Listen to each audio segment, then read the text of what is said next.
मेरे प्रिय मित्र जेम्स की आशा कि आप स्वस्थ हैं और आप प्रभु के कार्य में मस्त हैं और उसके कार्य में व्यस्त हैं।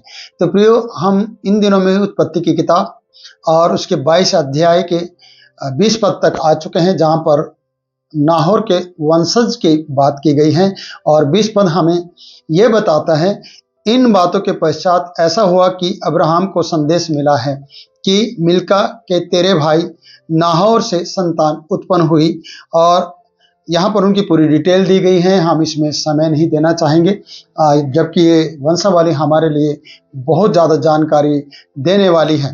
फिर भी हम 23 अध्याय में जाते हैं। 23 अध्याय में हमें सारा की मृत्यु का पता चलता है कि सारा 127 वर्ष की होकर अवस्था तक पहुंची है और फिर मर गई है। और यहाँ पर बताया जाता कि वह किर तरबा में मर गई है और 127 साल तक पहुंची है। और ये कनान देश में है, जो हेब्रोन भी कहलाता है। मैं ऐसा कहना चाहता हूं कि परमेश्वर ने अब्राहम के साथ वायदा किया था, वाचा बांधी थी कि यह देश मैं तुझे दूंगा। वो चाहता तो सारा को अपनी पिता की भूमि पर ले जाता और वहां पर उसके लिए कब्र में उसे गाड़ता या उसे दफनाता, लेकिन उसने बड़े विश्वास के साथ वहां पर उस भूमि को में उसे दफनाना चाहा या उसे रखना चाहा, जो आने वाले दिनों में परमेश्वर उसे देना चाहता था। तो एक बड़ा विश्वास का कदम था यहाँ पर जो हम देखते हैं, जो हेब्रोन कहलाता था, जो कनान देश में है, क्योंकि कनान देश परमेश्वर उसे देने वाला था। इसलिए वो चाह रहा था कि सारा की कब्र वहां पर हो और आने वाले दिनों में उसके वंशज की जो भी कब्रें बने वो उसके अंदर गुफा के अंदर रहने पाए। तो आगे हम बढ़ते हैं, 2-3 पद में आते हैं। तब अब्राहम सब के पास से उठकर हित्तियों से कहने लगा, वहां पर हित्ती लोग रहते थे, उनसे कहने लगा, मैं तुम्हारे बीच अतिथि और परदेशी हूं। मुझे अपने मध्य में कब्रिस्तान के लिए ऐसी भूमि दो जो मेरी निज की भूमि हो जाए, कि मैं अपने मृतक को गाड़ कर अपनी आंखों की ओट करूं। क्योंकि सारा मर गई थी और वो अपनी आंखों की ओट करना चाहता था कि उसके लिए कब्रिस्तान बनाया जाए, उसे रखा जाए। और उसने भूमि खरीदने के लिए हित्तियों से बातचीत की है। और जब हित्तियों के साथ वो बात कर रहा है तो प्रियो, बड़ी दिलचस्प बात है कि वो आदरपूर्वक बात करता है और भूमि को खरीदने की बात करता है। 5 पद हम देखते हैं। हित्तियों ने अब्राहम से कहा, हे हमारे प्रभु, देखिए हित्तियों ने कहा, हे हमारे प्रभु और हमारी सुन, तू तो हमारे बीच में बड़ा प्रधान है। हमारी कब्रों में से जिसको तू चाहे उसमें अपने मृतकों को गाड़, और हम में से कोई तुझे अपने कब्र को लेने से मना ना करेगा या ना रोकेगा। तो अपने मृतक को उसमें गाड़ने पाए ऐसा कि हम आपको रोकेंगे नहीं। हित्ती उसके साथ एक अच्छा व्यवहार कर रहे हैं। हित्ती अपना कब्रिस्तान उसे देने के लिए तैयार हैं और उसे प्रभु कहकर उसका अभिवादन कर रहे हैं और उसे हमारे बीच में बड़ा प्रधान के रूप में से देखा जाता है। सचमुच में जिस व्यक्ति के ऊपर परमेश्वर के हाथ हो या अनुग्रह हो, वो सचमुच में एक बड़ा प्रधान के रूप में जाना जाता है। जब परमेश्वर के भय में और परमेश्वर की बात में व्यक्ति चलता हो, और जैसे कि अब्राहम चला, क्योंकि अब्राहम ने एक बड़ा कदम उठाया था। अब्राहम का बड़ा कदम क्या था आप जानते हैं। पहला कदम उसका ये था कि वो अपना घर बार छोड़कर परमेश्वर के बुलाहट पर, परमेश्वर की बुलाने पर वो चल दिया था और परमेश्वर ने उसके साथ वायदा किया था। और 25 साल लग गए थे।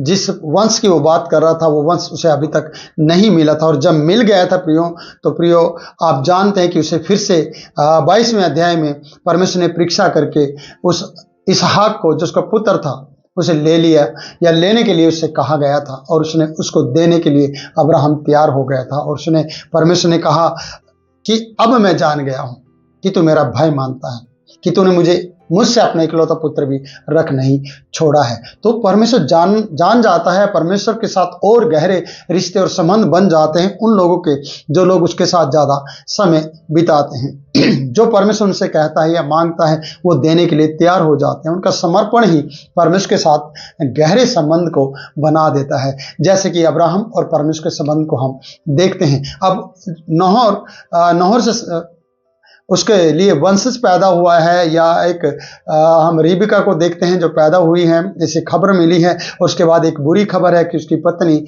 आगे बढ़ते हैं वहां पर मर जाती है, और वो कब्रिस्तान के लिए हितियों के सामने खड़ा होता है, और हिती एक भी बात के लिए उसे मना नहीं करते, वो अपना कब्रिस्तान उसे देने के लिए तैयार हो जाते हैं, और अब्राहम को वो बड़ा प्रभु कहते हैं और बड़ा प्रधान कहते हैं। मैं यही कह रहा हूं कि जब हम परमेश्वर के अनुग्रह में चलते हैं तो हम प्रधानों से भी बढ़कर हैं। हम सर्वशक्तिमान परमेश्वर के द्वारा ठहराए गए व्यक्ति हैं, और लोग हमें उसी नज़र से देखते हैं। कई बार हम अपने आप को नीचा करने की कोशिश करते हैं, लेकिन परमेश्वर ने आपको चट्टान पर रखा है। परमेश्वर ने आपको एक बड़े प्रधान के रूप में लोगों की नज़र में चुना हुआ है, और आपका आदर सत्कार है, जैसे कि हिती लोग अब्राहम का आदर कर रहे हैं और ये कह रहे हैं कि तू हमारे बीच में बड़ा प्रधान है। एक प्रधान को हम देखते हैं लूत को कि तू हमारे बीच में न्यायी बन बैठा है, उसके और अब्राहम के बीच में बहुत बड़ा अंतर है। अब्राहम की संगति परमेश्वर के साथ और लूत की संगति उन लोगों के साथ परमेश्वर के साथ नहीं रही, और बाद में वो पछताया भी है, और सब कुछ छोड़कर, और सब कुछ उसका बर्बाद हो गया है, और उसके आगे जो वंशावली चली है वो आप जानते हैं कि किस तरीके से उसकी वंशावली चली है।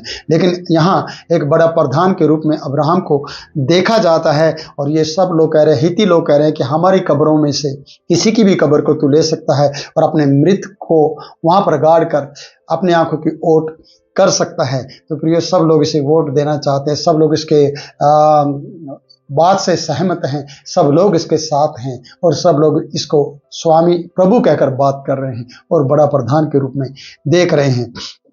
तो प्रिय, हम यहाँ पर आते हैं, 7 पद को देखते हैं। तब अब्राहम उठकर खड़ा हुआ और हित्तियों के सन्मुख जो उस देश के निवासी से दंडवत करके कहने लगा। वो भी दीन बना, क्योंकि दीनता उसके अंदर थी अब्राहम के साथ, और उसे जमीन भूमि का टुकड़ा चाहिए था, अपनी ही जमीन जिसका वो मालिक बनने जा रहा है, उस जगह पर उसको अपनी ही भूमि खरीदना था। इसलिए खरीदना था कि वो अपने मृतक को गाड़ सके, इमरजेंसी थी, और उसमें वो बड़ी हलीमता और बड़ी शालीनता के साथ बात कर रहा है, और वहां पर झुका है। उसने उन लोगों के सामने दंडवत किया है, जैसे कि हम 7 पद में देख रहे हैं प्रियो।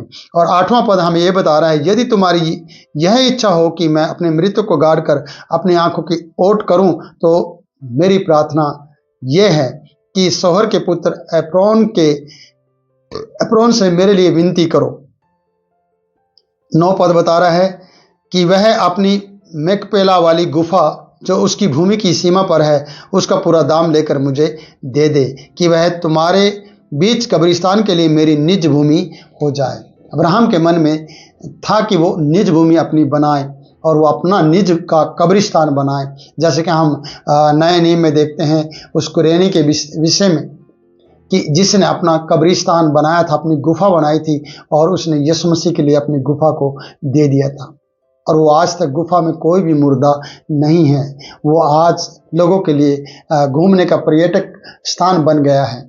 वो घूमने की एक जगह बन गई है जहाँ पर लोग जाते हैं यीशु की कब्र देखने के लिए, और यहाँ ये अब्राहम की निज भूमि होने के लिए वो उसको खरीदना चाहता है, और वो चाहता है कि हिती लोग उसकी मदद करें। हिती लोग यहाँ पर नाम लिया गया है कि एप्रोन से विनती करें कि वो अपनी भूमि उसे दे, मैकपेला जो यहाँ पर लिखा है गुफा को, और जो सीमा पर है उसका पूरा दाम लेकर मुझे वो दे दे, ताकि मेरी वो निज भूमि हो जाए। आगे हम बढ़ते हैं। एप्रोन तो हितियों के बीच वहां बैठा हुआ था प्रियो, वहीं पर वो सुन भी रहा था, इसलिए जितने हिती उसके नगर के फाटक से होकर आते जाते थे, उन सबों के सामने उसने अब्राहम को उत्तर दिया, हे प्रभु, मेरे प्रभु, ऐसा नहीं है, मेरी सुन, वह भूमि मैं तुझे देता हूं, ले लीजिए, और उसमें जो गुफा है वह भी मैं तुझे देता हूं। अपने जाति भाइयों के सन्मुख मैं उसे तुझे दिए देता हूं। अपने जाति भाइयों के सन्मुख वो कह रहा है मैं तुझे दिए देता हूं, आते अपने मृतक को कब्र में रख ले, मैं मना नहीं करता हूं, मैं तुझे देना चाहता हूं। प्रियो, कितना बड़ा आदर है अब्राहम का, क्योंकि दुख में हर एक व्यक्ति आकर साथ खड़ा हो जाता है और अपनी भूमि देने के लिए तैयार हो जाता है, और हम शायद इन बातों पर ध्यान नहीं देते हैं, जबकि हमें इन बातों पर भी ध्यान देना चाहिए। हम मसीही लोग हैं, हर दुख में, हर कष्ट में लोगों के साथ खड़े होकर उनकी मदद हमें करना चाहिए। जैसे कि हम यहाँ पर देखते हैं, प्रभु ने कहा है कि ये क्या बात है मेरे प्रभु, तो हमारी गुफा को या उस भूमि को ले सकता है, उसमें अपना मुर्दा रख सकता है। मैं जाति भाइयों के बीच में, अपने भाइयों के बीच में इस बात को कह देता हूँ या कह रहा हूँ, अतः अपने मृत्यु को वहां पर गाड़ दे।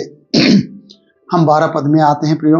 12 पद हमें कहता, तब अब्राहम ने उस देश के निवासियों के सामने दंडवत किया, क्योंकि एप्रोन मान गया है, लोग उसके साथ हैं और ये बड़ा प्रधान के रूप में देखा जाता है। 2 बार यहाँ पर उसे प्रभु कहकर पुकारा गया है। मैं यहाँ पर ये देखता हूँ कि ये परमेश्वर का अनुग्रह पाया हुआ व्यक्ति है अब्राहम, जिसकी इज्जत सम्मान को परमेश्वर ने बढ़ाया है। परदेशियों के बीच रहते हुए, परदेशी होते हुए उन लोगों के बीच में रहते हुए इसका आदर मान किसने बढ़ाया है? परमेश्वर ने बढ़ाया है। आपका आदर मान, आपका आदर सत्कार कौन बढ़ाता है? परमेश्वर बढ़ाता है। इसलिए जिसने आपके आदर को बढ़ाया, जिसने आपको प्रभु के रूप में लोगों को दिखाया, प्रधान के रूप में लोगों के बीच में आपको ठहराया, उसका आदर करना कभी ना भूले। सबसे बड़ा प्रधान आपका परमेश्वर है, जो आपकी जिंदगी को चलाता है, जो आपकी जिंदगी को में आशीष देता है। तो ऐसे बने रहें कि प्रभु तेरा अनुग्रह मेरे ऊपर और मेरे लिए काफी है, क्योंकि उसके अनुग्रह से हम चलते हैं। तो प्रभु का वचन आपकी जिंदगी को बदले और आपको आशीष दे। यहीं पर इस वचन को मैं वीडियो को समाप्त करता हूं। फिर मिलूंगा नई वीडियो में नए वचन के साथ। तब तक के लिए मैं आपसे विदा चाहता हूं। जय मसीह की।